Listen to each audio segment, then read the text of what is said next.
The Amazon attracts lots of visitors yearly that want to see the rich fauna. However, visitors to the rainforest must be alert to the monster animals that can pose a danger. Oh! But why do the animals in the Amazon River become so huge and dangerous? What is the science behind it? Join us to dive into why the Amazon River creates monsters. The mighty Amazon forest, roughly two-thirds the size of the United States, includes 8 countries: Brazil, Bolivia, Peru, Ecuador, Colombia, Venezuela, Guyana, Suriname, and French Guiana's overseas territory. The Amazon, which covers roughly 40% of South America, contains 1.4 billion acres of dense forest, half of the world's remaining tropical forests, 4,100 miles of winding rivers, and 2.6 million square miles in the Amazon basin. The centerpiece to the Amazon jungle is the Amazon River, a massive, intricate water system. In terms of volume and width, it is by far the largest river on the planet, reaching a span of nearly 30 miles or 48 kilometers in some places during the rainy season. Many unique species of animals, trees, and plants live in the river and its basin. The Amazon River's 4,000-mile or 6,437-kilometer journey begins high in the Andes. These mountains act as a barrier, preventing warm, moist air from moving in from the east, resulting in heavy, persistent rainfall that feeds the Amazon's headwaters on a regular basis. The river then flows east for thousands of miles through rainforests and lowlands before emptying into the Atlantic Ocean on Brazil's northeastern coast. The Amazon River has the world's largest drainage system, with over 1,100 tributaries, 17 of which are over 930 miles or 1,497 kilometers long. In fact, the Amazon River carries approximately 1/5 of all the fresh water that runs on the Earth's surface. Its volume and total discharge exceed those of the next 6 largest rivers combined. The Amazon River is home to over 5,600 known species of fish, including 100 species of electric fish and up to 60 species of piranhas. The arapaima, or the pirarucu, one of the world's largest freshwater fish, also lives here. One thing, however, that you may have noticed is the abundance of huge and very dangerous animals that call the Amazon their home. Some of them are the stuff horror movies are made of. Top of the list of the most fearsome animals in the Amazon is the anaconda. While anacondas are not venomous, they are snakes that you want to give a wide berth. Anacondas are stocky, muscular snakes that are thicker than other boas and can grow up to 30 feet in length. They can also weigh up to 550 pounds or 250 kilograms. They have thick necks and large, narrow heads, making them ready for anything. And because anacondas have nostrils and eyes on the top of their heads, they can see above the water while remaining mostly submerged. They have a dark stripe running from the eye to the jaw. Anacondas are extremely powerful constrictors. They typically hunt for a variety of prey items under cover of darkness. Anacondas typically lurk near the banks of rivers where the murky waters and their camouflaged coloring conceal them, waiting for prey to come for a drink. They then launch an attack. They use their constrictive killing technique to restrain their prey with their sharp, curved teeth. The squeezing overwhelms the circulatory system. Blood cannot reach the brain, and the animal dies in seconds as a result of ischemia. However, drowning is also a common cause of death for anacondas' prey because they typically constrict their prey in water. Anacondas are not picky eaters. The smaller snakes may eat rodents, lizards, and fish, while adult snakes may eat caiman, capybara, or even jaguar. And male anacondas are occasionally eaten by female anacondas. Anacondas swallow their prey whole after it's died. They have a large, unfused ligament on each side of their mandibles, as well as mobile jaw joints that allow them to open their jaws wide enough to swallow large prey. Their stretchy skin and lack of a sternum allow their bodies to change shape to gather in their food. Green anacondas are apex predators, which means they are at the very top of their food chain. However, going after large animals such as jaguars and caimans can sometimes backfire, as it can result in serious injuries or death. And yet, that is not even the largest snake ever to live in the Amazon. That title belongs to the titanoboa, which ruled tropical ecosystems about 6 million years after the demise of the fearsome Tyrannosaurus rex. An international team of scientists discovered partial skeletons of the giant boa constrictor-like snake Titanoboa cerrahonensis in Colombia, and they are now on display at the Florida Museum of Natural History. According to Florida Museum vertebrate paleontologist Jonathan Block, the snake was 42 to 45 feet long, based on the diameter of the fossilized vertebrae.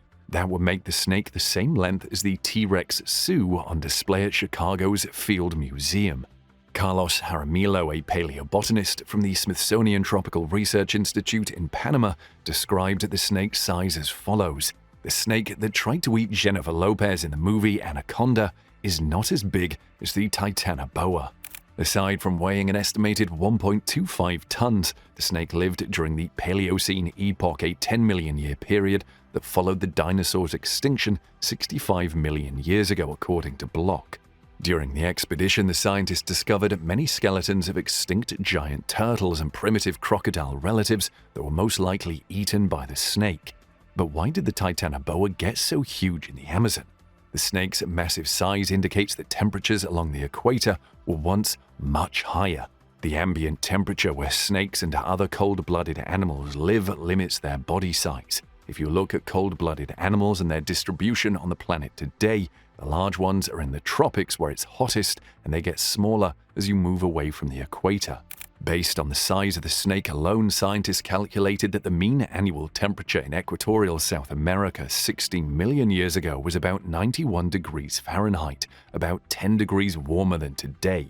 The presence of large snakes and freshwater turtles indicates that the foundations of the modern Amazonian tropical ecosystem were in place 60 million years ago. The Amazon also has the Goliath Catfish, which, as you can guess from its name, is massive. This fish can reach a length of 12 feet. Grown men haul this fish on their backs after capturing it. Some Goliath catfish are ambush predators that spend most of their time waiting, but many are active piscivores, meaning fish eaters that detect the presence of prey in the muddy water and attack. Because they spend so much time in muddy rivers, their eyes are small, beady, and underdeveloped. Many are thought to be scavengers content to feed on the detritus of other fish and animals that end up in the water. This scavenging behavior leads it to feed on human remains found in water. These fishes are top predators, what lions are to the Serengeti, Goliath catfish, and to the Amazon River basin's main channels. But why did they get so huge? Well, these fish eat about anything, so they're guaranteed to always find something to munch on. Also, these fish live very long, up to decades, giving them enough time to fill in their frames. Coupled with the fact that they're apex predators in their natural habitat, they stand a chance to live quite long. If the Goliath fish is not scary enough for you, the Amazon River presents the black caiman. This huge predator comfortably sits at the top of the food chain in the river basin. In fact, they're possibly the biggest species in the entire Amazon basin. The average male is 7 to 14 feet tall, but it's not uncommon for them to grow to be 16 to 17 feet tall. And there have even been unconfirmed reports of black caimans reaching 20 feet in length. The females are typically a little smaller. Their average height is between 9 and 10 feet, and some specimens have been reported to weigh 2,400 pounds. While black caimans look like crocodiles, they are not crocodiles, although they are related. The most noticeable distinction between a caiman and a crocodile is their snout. Caiman snouts are rounded, U-shaped, whereas crocodile snouts are sharper and more V-shaped. But you may find it beneficial not to get close enough in person to confirm this difference. Another distinction is found in their teeth. Caimans, like humans, have an overbite that allows their jaws to close comfortably because their upper teeth slide in front of the lower teeth. Crocodiles, on the other hand, have an even length of upper and lower jaws. When their teeth come together, the lower ones jut out like spikes. These animals can be fiercely protective of their mates, nests, and eggs. They also lack the fear instincts that prevent prey species from taking what they want, so when they see something they want, they take it. So tread carefully near a black caiman. The Worldwide Crocodilian Attack Database lists more than 80 attacks on humans by black caimans in the last 2 decades, and these are just the officially reported incidents. Victims range in age from 5 to 60. Some of them survived their injuries, but many did not. Black caimans kill more out of opportunity than anything else. Most of their victims were attacked while swimming, bathing, canoeing, or crossing rivers with livestock. Black caimans will eat anything that happens to cross their path. They eat a wide variety of animals, including monkeys, boars, birds, otters, armadillos, horses, deer, cattle, and various fish and vermin. Whether it arrives by air, land, or sea, they will take it without hesitation. They'll even go after predators in their own right. Young black caimans will eat piranhas, while older black caimans will eat pythons. And some black caimans have been observed eating members of their own species. And scars on Amazon river dolphins have been discovered indicating black caiman attacks. These are hungry animals who have no fear of anything else in the wild, as evidenced by their diet. Black caimans are nocturnal hunters who use their acute vision and hearing to navigate dark terrain at night. They prefer to hunt in the water but will climb on land to pursue furry or flying prey. When they catch their prey, they usually crush or drown them. They have extremely strong jaws and can easily hold a threshing animal in place. Their one shortcoming is that their teeth are only used for biting and gripping, not chewing. They can rip a piece of flesh from a dead animal, but it must be a piece small enough to swallow whole. And if the prey is too large to swallow all at once, they will leave the carcass in the sun to rot. They'll then go back to it once the flesh has softened. Another monster of the Amazon River is the electric eel. This fish makes it to the list of Amazon monsters not because of their size, but because of their ability to deliver a high-voltage jolt of electricity to unsuspecting animals. Though they are not true eels, they have an elongated, cylindrical, snake-like appearance. Electric eels, unlike eels, are freshwater fish that spend the majority of their time at the bottom of muddy rivers and streams.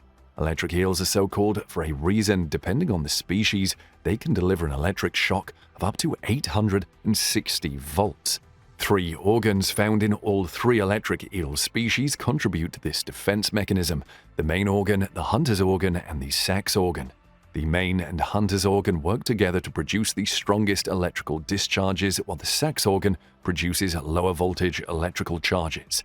Scientists discovered that the Electrophorus volti species produces the strongest high-voltage charges up to 860 volts, while the Electrophorus electricus and Electrophorus varii produce high-voltage charges of up to 480 volts and 572 volts respectively. And electric eels can not only deliver a high-voltage shock, but they can also leap out of the water to attack potential predators. Vanderbilt University biologist Ken Catania made the discovery by accident while handling electric eels in a tank with a net and a metal rod. When the metal rod approached, the eels leapt from the water to attack it with electric shocks. The eels mistook the rod for a large animal because it conducts electricity. The eels ignored the target and did not attack when non-conductors were used. In the same study, the eels bent their necks to maintain contact with the target, ensuring that whatever predator they were defending against felt the full force of their wrath.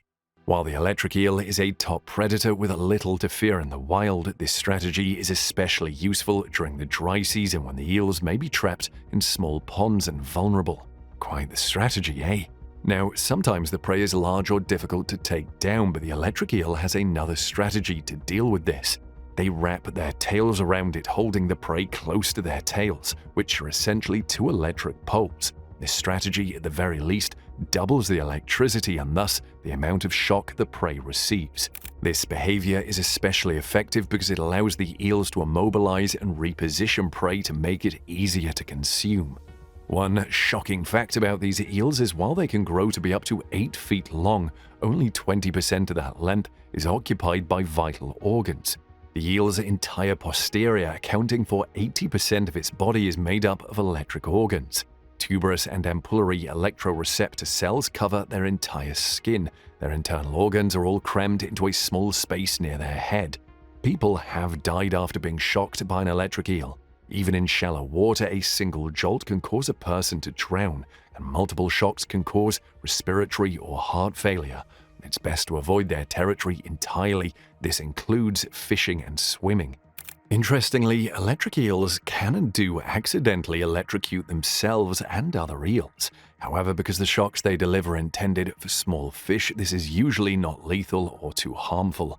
Experts believe the eel's large size and organ arrangement, with organs toward the head and electrical current coming from the tail, contribute to their ability to survive their own shocks. But why is the electric eel the way it is? Electric eels evolved to use their electric power to locate fast-moving prey to compensate for their poor eyesight and living in a muddy environment. A study of the electrical pulses released by electrical eels revealed 3 distinct types. When in attack mode, the eels use a low-voltage pulse for electrolocation, a short high-voltage pulse for hunting, and the highest frequency and intensity pulses when defending. After shocking their prey, the eels will follow the electric field like a radar, zeroing in on their immobilized prey without the use of sight or touch. Also legendary not for their size but their characteristics are the flesh-eating piranhas. Their ferocious status has been cemented by the 1978 cult film Piranha, in which a swarm of piranhas escapes a botched military experiment and feasts on unsuspecting lake swimmers. The 2010 remake of the film even depicts prehistoric piranhas devouring humans in better 3D detail.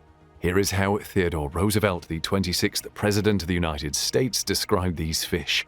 They are the most ferocious fish in the world. Even the most formidable fish, the sharks or the barracudas, usually attack things smaller than themselves, but the piranhas habitually attack things much larger than themselves. They will snap a finger off a hand incautiously trailed in the water. They mutilate swimmers in every river town in Paraguay. There are men who have been thus mutilated. They will rend and devour alive any wounded man or beast, for blood in the water excites them to madness. They will tear wounded wildfowl to pieces and bite off the tails of big fish as they grow exhausted when fighting after being hooked. This is enough warning for most people to leave these fish well alone, right? Piranhas can be found in South American fresh waters ranging from Venezuela's Orinoco River basin to Argentina's Parana River. Though estimates vary, around 30 species now live in South America's lakes and rivers. Piranha ancestors were found in the continent's rivers 25 million years ago, but modern piranha genera may have only existed for 1.8 million years. According to a recent study, modern species diverged from a common ancestor around 9 million years ago. Also, around 5 million years ago, the Atlantic Ocean rose, expanding into the floodplains of the Amazon and other South American rivers. Freshwater fish such as piranhas would have been unable to survive in the high salt environment, but some may have escaped upriver to higher altitudes. Piranhas are notorious for their razor-sharp teeth and ferocious bite. In fact, in the Brazilian language, tup, the word piranha literally translates to toothfish. The adult jaw has a single row of interlocking teeth. True piranhas have tricuspid teeth with a prominent middle cuspid or crown that is about 4 millimeters tall. A piranha's tooth is frequently compared to that of a blade, and it's clearly adapted to their meat-eating diet. The actual structure of tooth enamel is similar to that of sharks. Piranhas can bite with a lot of force. Researchers discovered that black or red-eye piranhas bite with a maximum force of 72 pounds, which is remarkable as that is 3 times their own body weight. Using a tooth fossil model, researchers discovered that piranha's 10-million-year-old extinct ancestor, Megapiranha paranensis, had a jaw-tip bite force of up to 1,068 pounds. And yet, the Megapiranha paranensis weighed only 10 kilograms, or about 22 pounds when it was alive, so that's roughly 50 times the animal's body weight. T-Rex's estimated bite force is 3 times that of this ancient piranha, but the king of the reptiles also weighs a lot more. M. paranensis had 2 rows of teeth, whereas modern piranhas only have 1. It's unclear what this ancient fish ate, but whatever it was, it had to be something substantial. Piranhas run in packs, which may increase their deadliness, but there is another reason they prefer to move in large groups: safety. Turns out even fearsome creatures need safety too. Despite their fearsome reputation, piranhas are not apex predators. They fall prey to caimans, birds, river dolphins, and other large pescatarian fish. As a result, traveling in shoals protects the inner fish from attack. Furthermore, shoals tend to have a hierarchy of larger, older fish in the center and younger fish on the periphery, implying that safety is the true motivator. Researchers studying shoal formation in captive red-bellied piranhas discovered that the fish breathed easier and responded more calmly to simulated predator attacks in larger shoals. The researchers also noticed larger shoals of wild piranhas forming in shallow waters, where they may be more vulnerable. Another study linked piranha attacks on humans in Suriname to noise, splashing, and spilling food, fish, or blood into the river. Piranhas are naturally tuned to pick up on the sound of fruits and nuts falling from trees and hitting the water, so they may mistake splashing children for food noise. Also, amazingly, piranhas can detect a drop of blood in 200 liters of water. As a result, if you have a bleeding, rambunctious child, you may try to stop them from taking a dip in the Amazon. By far the most unassuming of the monsters the Amazon breeds is the poison dart frog. These frogs come in a dazzling variety of bright colors that make them easily noticeable and earn them the nickname of the jewels of the rainforest, and you better notice them and act accordingly for your own good. The wide range of colors among poison dart frog species may be due to the ancestors of the frogs becoming separated around 10,000 years ago, when what is now Panama flooded, isolating the frogs in different locations. The different frog populations then developed their own coloration. The toxicity of poison dart frogs varies by species. The genus Phylobates contains the most toxic poison dart frog species. According to the Encyclopedia of Toxicology, these frogs secrete a potent toxin known as batrachatoxin. The golden dart frog is one of the most toxic animals on the planet. Batrachatoxin is a potent steroidal alkaloid that disrupts the nervous system. The brain sends instructive electrical messages to various parts of the body via sodium channels. Batrachatoxins maintain these channels open while disrupting the brain's messaging system, resulting in a variety of debilitating and potentially fatal conditions such as paralysis, extreme pain, and even cardiac failure. There is, however, one animal that can withstand the poisonous powers of golden dart frogs: fire-bellied snakes, or Liophis epenophelus. Because they are immune to the toxins of dart frogs, these snakes are the only known natural predators of the frogs. Poison dart frogs are so poisonous that they had to develop strategies to avoid poisoning themselves. These frogs simply don't want a taste of their own poison. According to one study, poison dart frogs have toxin sponge molecules that prevent batrachatoxin from binding with sites on the frog's own cells, giving them immunity to their own poison. But a golden dart frog has enough venom to kill 10 adults. For hundreds of years, the Embera and Noanima indigenous people of Western Colombia have used the skin of golden poison frogs, Phylobates terribilis, to tip blowgun darts. The frogs' bright colors warn predators that they are poisonous and should be avoided. This survival strategy is known as aposematism, and some poison dart frog species use their colors and patterns as camouflage. When viewed from a distance, dying dart frogs or Dendrobates tinctorius use their bright yellow and black patterns to blend in with their natural habitat. Poison dart frogs are tiny, measuring only 1 to 2 inches or 2.5 to 5 centimeters long, and unlike many other amphibians, they are diurnal or active during the day, according to the Rainforest Alliance. Which of these monsters of the Amazon rainforest do you find the most fascinating? Sound out in the comments section below.